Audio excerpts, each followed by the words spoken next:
mismo cadáver. Imposible determinar la edad, estatura y ni siquiera el sexo. Unos cuantos sobres con piezas óseas calcinadas y sin identificar. No había brazos completos, no había piernas indemnes, apenas un cráneo y en muy mal estado. Todo separado y todo maltrecho. Lo que quedaba de la columna vertebral estaba unido por unas piezas metálicas. El pobre ser humano que un día fue ese cadáver se había sometido en algún momento de su vida a una intervención quirúrgica en la columna vertebral. El metal quirúrgico era lo que mejor había soportado las altísimas temperaturas a las que había sido sometido. Gracias por un poco de ayuda. La numeración de una prótesis siempre suma en la identificación de un cuerpo. Los forenses desarrollan a lo largo de su carrera una habilidad sensitiva fuera de lo normal. Estos dos doctores del Instituto de Medicina Legal y Ciencias Forenses de Cataluña no podían ser menos. El aspecto del cadáver decía mucho sobre el enorme esfuerzo que alguien había dedicado a hacer desaparecer pruebas de lo que a todas luces era una muerte violenta. De hecho, era prácticamente un milagro que hubiera llegado tanto para analizar hasta la sala de autopsias. Por cierto, la sala comenzaba a tener ya un olor muy intenso a quemado y a gasolina.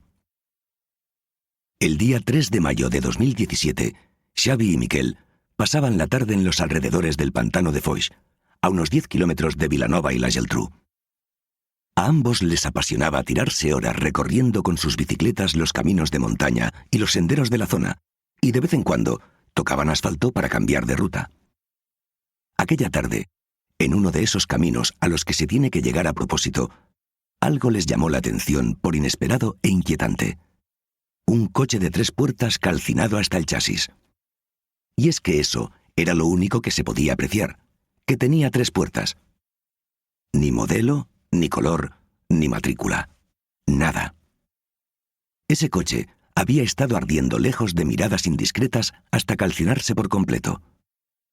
No quedaba nada de lo que hubiera antes en él. Los plásticos que recubrían detalles como el freno de mano, el volante o el salpicadero habían desaparecido por completo. Algo extraño, porque cuando un vehículo arde, lo hace puntualmente en las zonas de origen del fuego y allá hasta donde se propague, pero siempre que exista material combustible. Tapicería, telas, elementos plásticos. Sin embargo, de este coche había ardido literalmente hasta el alma. Y eso no pasa porque sí. Xavi y Miquel retomaron su ruta en bicicleta, hablando sobre lo peligroso que era hacer arder un coche en mitad de un bosque, lo fácil que era que se descontrolara y provocara un problema serio, bla, bla, bla. Una charla de domingueros, hasta que días más tarde, Xavi llegó a casa, encendió la televisión, puso las noticias y vio su coche. La noticia abrió los principales informativos. Hallado un coche calcinado con un cadáver en su interior. Estaba claro que Xavi no había sido el único que se topó con el esqueleto de aquel coche, y a las 9:20 del día 5 de mayo se procedía a realizar la primera inspección ocular y a sacar las primeras conclusiones de lo que allí había sucedido. Los investigadores determinaron varios datos muy llamativos. El origen del incendio no estaba en el motor del coche, porque debajo del capó había sobrevivido alguna pieza de plástico. Ese fuego nació en otro lugar del vehículo, y en apariencia quedaba claro que se había usado un acelerante para que las llamas llegaran a todas sus partes para devastarlo de aquella manera. No muy lejos del coche encontraron las placas de la matrícula, de las antiguas, las metálicas, las que llevan los números y las letras en relieve sobre la chapa. Benditas placas. No había ni rastro de la pintura, pero todavía podía leerse claramente la cifra y las letras en relieve. Curioso. Había coincidencia en la base de datos. El propietario era Pedro Rodríguez Grande, un policía de 38 años, y el coche, un Volkswagen Golf GTI, cuyo robo no había sido denunciado.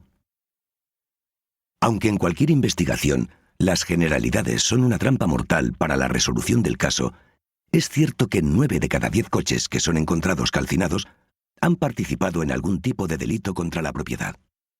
Es el modus operandi, por ejemplo, de los aluniceros. Robar un coche. Para seguir escuchando este audiolibro gratuitamente, haz clic en el enlace de la descripción y podrás escucharlo completo sin coste gracias a la prueba de 30 días de Audible.